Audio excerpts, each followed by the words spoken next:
Good afternoon, everyone. Massive cold going to sweep through France. We're going to take a look at the Adriatic where these hot and cold air masses are colliding. The atmosphere is becoming unstable. Hail, rain, sleet, and snow. And the end result is EF2 waterspouts, feet and feet of snow through Greece, Romania, winter wonderland a month before winter, 100,000 additional lightning strikes.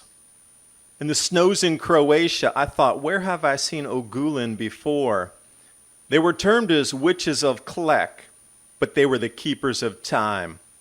I've seen the same array of what is considered protector weapons for the earth, used by the gods, representing Birkeland currents, and flows into our star, affecting crop production and society on our planet, the fascination with the Big Dipper. The ancient cultures, they knew cycles repeat below.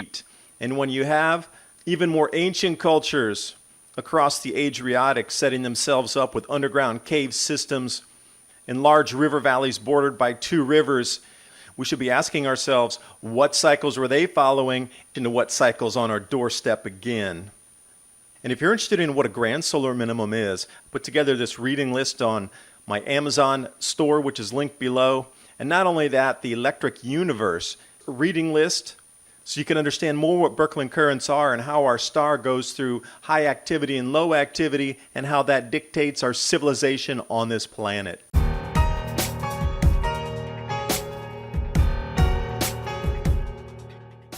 going to start you off here taking a look at the temperatures over Europe. Extreme cold, southern UK and France. You'll see massive weather fronts moving through with 60-mile-per-hour winds or more, dumping heavy precipitation right at the lines where these heat and cold are colliding. So I want to bring you in right over here to a perfect example over the Adriatic as to what has happened.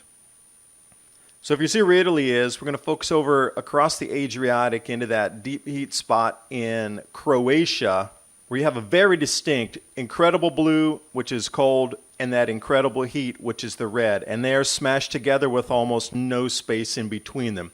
This is a perfect example of where you can start to pick out these atmospheric compression events and also the extreme weather that's occurring in these areas. And the end result is this. The atmosphere is completely unstable in this area. It's breaking off into these small vortices in pockets within pockets, and also where you see that striation of light pink. Those are at least 60 to 80 mile per hour winds. Now understandably, some of this is over the Italian Alps, but it should not be going all the way down through Italy and all the way down to Greece and all the way down to Turkey because they don't have that high of mountain ranges going down that far. So these wind anomalies and pockets that you're seeing are extremely unusual. Now another representation here of the mix, and when I say that, I really mean hail, rain, sleet, and snow all bunched in on each other in this very tight pocket. Different coloration is different types of precipitation, but you're getting everything in one mixed bag within just a few hundred miles. It's resulted in these massive waterspouts. Now, this is not just the only one in Italy. There's been a few more reported. There's one in Greece, Turkey.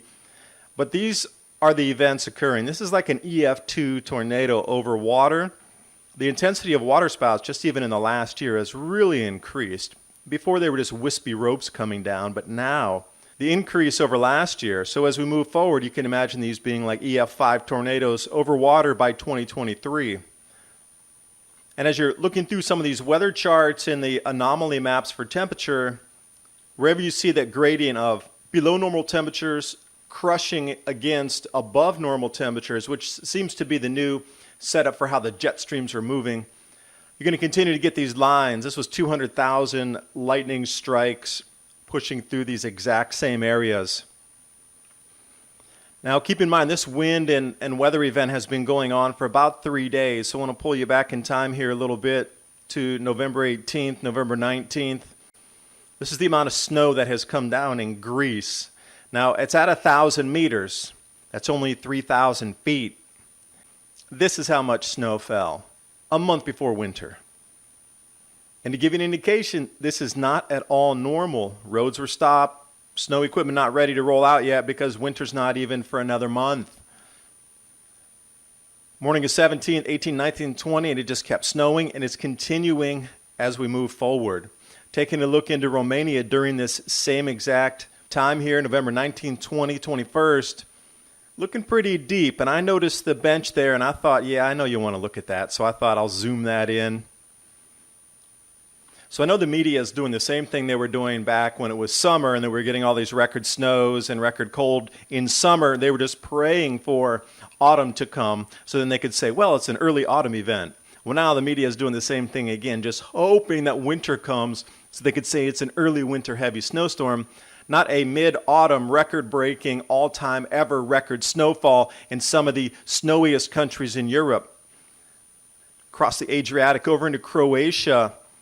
And I'm going to be traveling to Croatia over the new year. So if you know any secret spots up there, please drop me a line. But take a look at coastal here. This is the rare thing. They don't usually get this much snow along the coast. Not 2 feet already, and not even winter. This is an outlier so far out that records are being broken here as well. Now, I do want to bring you back to the reason I mentioned Croatia so much. The ancients were always focused on the stars. They knew that cycles repeated and that the stars were the indicators to when these cycles start to come yet again. Now, think about the Sabians of Haran and how we would label them in the 1600s, 1700s. We would have called them witches and warlocks because they were the keepers of time. They understood astronomy.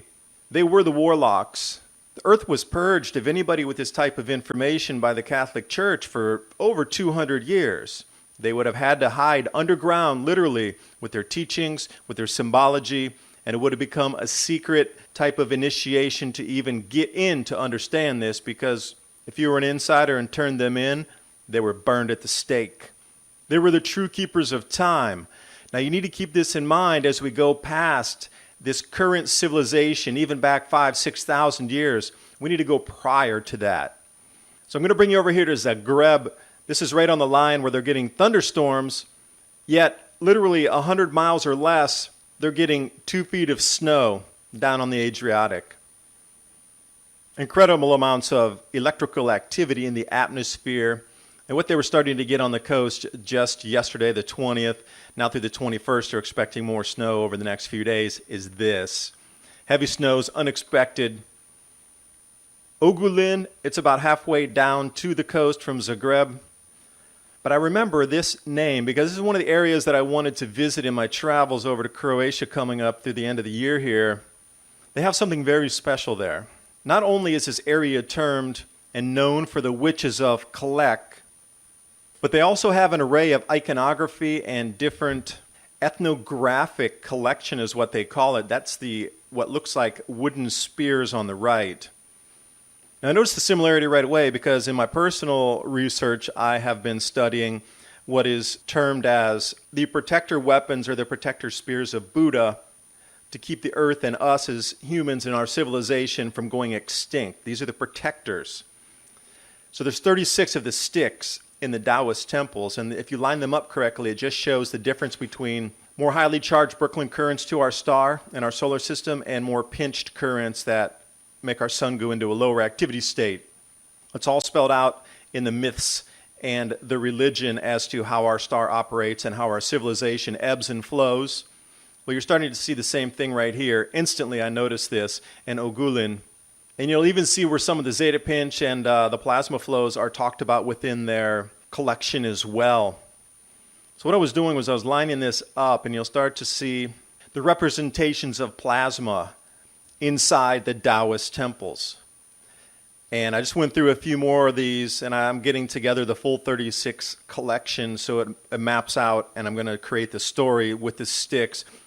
We're talking about zeta pinches, and they have been so feverishly at the very center of the Daoist is the Beidou Qixing, which means the Big Dipper. Japan follows the same. Korea follows the same. It's something about where our pole star is and how the Big Dipper is rotating around the pole star, which indicates the shifts that come up, and that in turn dictates how much food we can grow, how many people can stay alive on the planet, and how the civilization is going to move forward over these multi-century, multi-millennial cycles.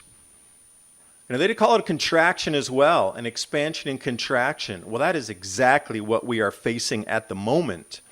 I want to bring you right in here and see if you see any similarities in any of these ethnographs that I'm going to visit in Croatia as well. There's apparently more of these. I don't know exactly if there's 36, but this is only a partial representation of the entire collection. So if I can match this over in Croatia of what they have with more of an ancient culture, these are passed down iconography, with what exists over here in Asia, that's not coincidence. That's mapping and following cycles on tens of thousands, plural, of years going back.